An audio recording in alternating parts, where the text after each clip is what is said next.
এক শিকারী ছোট্ট একটি পাখি ধরল। পাখিটি খুব বুদ্ধিমান ছিল। পাখিটি শিকারীর খুব প্রশংসা করতে লাগলো যে, তুমি অনেক বড় শিকারী, জীবনে অনেক বাঘ মেরেছ, অনেক ভাল্লুক মেরেছ, এই সেই। আমি একটা ছোট্ট পাখি, আমার ওজন 100 গ্রামও না। আমাকে খেয়ে কি তুমি মজা পাবে? আমাকে খেলে তো তোমার পেটও ভরবে না। তার চেয়ে বরং আমাকে ছেড়ে দাও। তোমাকে এমন 3টি মূল্যবান বাণী শোনাবো যা তোমার সারা জীবন কাজে লাগবে। এমনভাবে সে কথাবার্তা বলছিল যে শিকারীর মন নরম হয়ে গেল। কারণ প্রশংসা পেতে সবাই পছন্দ করে। আরেকজনকে গলানোর সবচেয়ে সহজ উপায় হচ্ছে প্রশংসা করা। শিকারী ভেবে দেখল, ঠিকই তো, এত ছোট পাখি খেয়ে তো কোনো লাভ নেই। তার চেয়ে শুনি পাখিটা কি বলতে চায়, হয়তো এতে আমার লাভ বেশি হবে। শিকারী রাজি হওয়ায় পাখিটি বলল, আমি প্রথম বাক্যটি বলবো তোমার হাতের ওপর বসে, দ্বিতীয় বাক্যটি বলবো ওই গাছের ডালে বসে, আর তৃতীয় বাক্যটি বলবো গাছের মগডালে বসে। শিকারী বলল, ঠিক আছে। পাখি বলল, কখনো অলীক কল্পনা করো না, যা বাস্তব নয় সেটা কখনো বিশ্বাস করো না। শিকারী বলল, খুব ঠিক কথা, সত্যি তাই, কখনো অবাস্তব কথায় বিশ্বাস করতে নেই। পাখি বলল, এবার আমাকে গাছের ডালে যেতে দাও, আমি দ্বিতীয় বাক্যটি বলবো। শিকারী ছেড়ে দিল। গাছের ডালে উঠে পাখি বলল, যা হাতছাড়া হয়ে গেল তা নিয়ে কখনো আফসোস করো না। শিকারী বলল, এটাও ঠিক, যা আর আমার নেই তা নিয়ে আফসোস করা তো বোকামি। পাখি এবার মগডালে উঠল। শিকারী বলল, এবার তৃতীয় উপদেশটি বলো। পাখি বলল, তৃতীয়টি বলার আগে দেখে নেই আগের দুটো উপদেশ থেকে তুমি কিছু শিখেছ কিনা। পাখিটি বলল, আমার পেটে আছে 200 গ্রাম ওজনের একটি মুক্ত। শুনে শিকারী খুব আফসোস করতে লাগলো। হায় হায়, এ আমি কি করলাম? ধনী হওয়ার এত সহজ সুযোগ হাতছাড়া করলাম। বলেই পাখিকে ধরার ব্যর্থ চেষ্টায় উপরের দিকে লাফাতে লাগলো। কিন্তু পাখি তো তখন মগডালে। সে হাসল, বলল, দেখো, আমি আগেই বলেছিলাম অবাস্তব কথা কখনো বিশ্বাস করো না। আমার ওজনেই তো 100 গ্রাম, আমার ভেতরে 200 গ্রামের মুক্ত থাকবে কিভাবে? বলেছিলাম যে হাতছাড়া হয়ে গেল তা নিয়ে কখনো আফসোস করো না, কিন্তু তুমি তাই করেছ। তোমাকে আর কোনো উপদেশ দেওয়া অর্থহীন, কারণ অধিকাংশ মানুষের মতো তুমিও উপদেশ শুধু কান দিয়ে শুনেছ, কিন্তু তা থেকে কিছুই শিখোনি। অসময়ে বৃষ্টি হওয়াটা যেমন উপকারের নয়, ঠিক তেমনি কেউ ফিরে আসলেই যে খুব উপকার হবে তা নয়। কিছু জিনিস ক্ষতি করতেও ফিরে আসে। 3টি মানুষের কাছে দ্রব্যমূল্য বৃদ্ধিতে কিছু যায় আসে না। নাম্বার 1, যে বাবার হোটেলে খায়। নাম্বার 2, যে অসৎ পথে ইনকাম করে। নাম্বার 3, যে চেয়ে খায়। পেটের ক্ষুধার থেকেও যেমন চোখের ক্ষুধা ভয়ঙ্কর, আবার চোখের ক্ষুধার থেকেও মনের ক্ষুধা শতগুণ বেশি ভয়ঙ্কর। জীবনে যা চাও যে কোনো উপায়ে হাসিল করে নিও, তবে একজনেরও যাতে মন না ভাঙে। দুটো ব্যাপার কখনো প্রশ্রয় দিতে নেই। নাম্বার 1, আত্মীয় স্বজনের পাকনামি। নাম্বার 2, বন্ধুর নিমুখারামি। একজনের কথা আরেকজনের কাছে না লাগিয়ে গাছ লাগান, অক্সিজেনও পাইবেন, পাপও কম হবে। মানুষ প্রেমে পাগল হয়ে যায় কেন?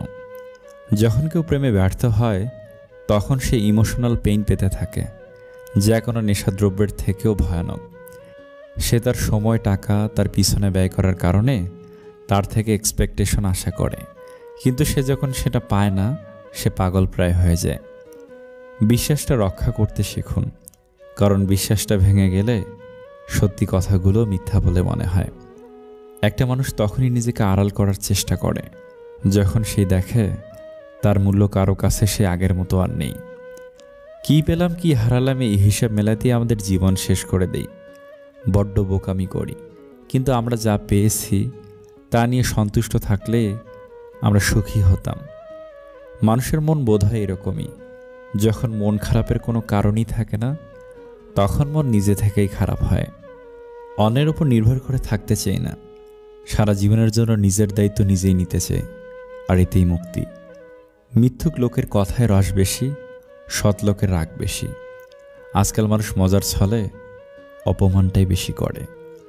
কোনো ভারীর জিনিস কয়েক সেকেন্ডের জন্য হাতে ধরে রাখতে পারবে, কয়েক মিনিট ধরে রাখলে হাত ব্যথা করতে শুরু করবে, কিন্তু দীর্ঘ সময় ধরে থাকলে আহতও হয়ে যেতে পারো।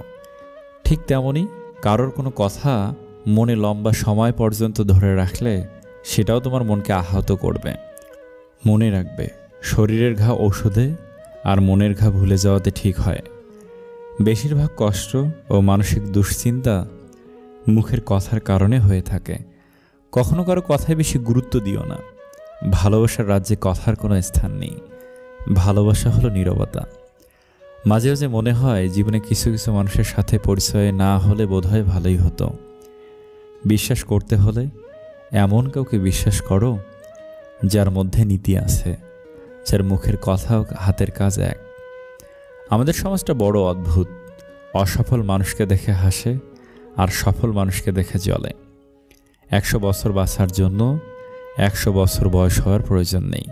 শুধু একদিনে এমন কাজ করে যাও যাতে লোক তোমায় 100 বছর পর্যন্ত মনে রাখে। মাংসের দোকানে গিয়ে বলে হাড্ডি দিয়েন না, বাসায় খেতে বসলে বলে হাড্ডি দাও। ঠিক বিবাহ করতে গেলে রূপ খুঁজে আর বাসায় আসলে গুণ খুঁজে। আজব দুনিয়া। আমি এমন একটা বোকা যে মানুষকে খুব তাড়াতাড়ি বিশ্বাস করে ফেলি, আর বিনিময়ে আমাকে অনেক কষ্ট পেতে হয়। যে কোনো ব্যক্তি যা চায় জীবনে সেটাই হতে পারে, যদি সে বিশ্বাসের সাথে সেই বিষয়ের ওপর চিন্তা করে। চুপ থাকেন, দাম বেড়ে যাবে। কথা কম বলেন, সবাই আপনাকে গুরুত্ব দেবে। যত কথা কম বলবেন আপনার কথাটা মূল্যবান হয়ে যাবে। সবাই একদিন বলবে ও কি বলে দেখো। সবসময় যদি বকবক করতে থাকেন আপনার কথার মূল্যায়ন থাকবে না।